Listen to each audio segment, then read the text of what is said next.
Welcome to our how-to video. Today's topic will explore microlearning for professional skills. By the end of this module, you will be able to use guiding questions to determine whether or not microlearning is a fit for your organization. You will also be introduced to best practices to create effective microlearning modules. Before we get started, we'd like to introduce ourselves. We are your ETEC 522 microlearning team. We consist of educators in the fields of K-12, language, and professional education. Thanks for joining us today. We think it's great that you're considering microlearning for your next educational module. Before you do though, here are a few questions to consider. Before making the final decision on whether or not to develop a microlearning module, consider the following. First, what are the learning goals that you are trying to accomplish?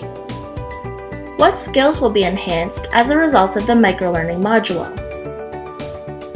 How can microlearning support the learning process and also the participant?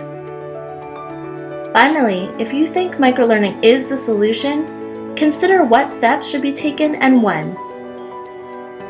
Now that you've determined microlearning is a fit for your module, here are a few best practices. Be clear with your objectives. After all, most professionals have minimal time to dedicate to learning. Choose the right tools based on the learning objectives. This will ensure you maximize your cost effectiveness for the organization. Organize content and analyze it thoroughly to ensure it is logical, brief, yet meaningful. Break the content into micromodules if there is a large volume of content to deliver. Lastly, create bite-sized learning modules that are between 2 to 5 minutes in length.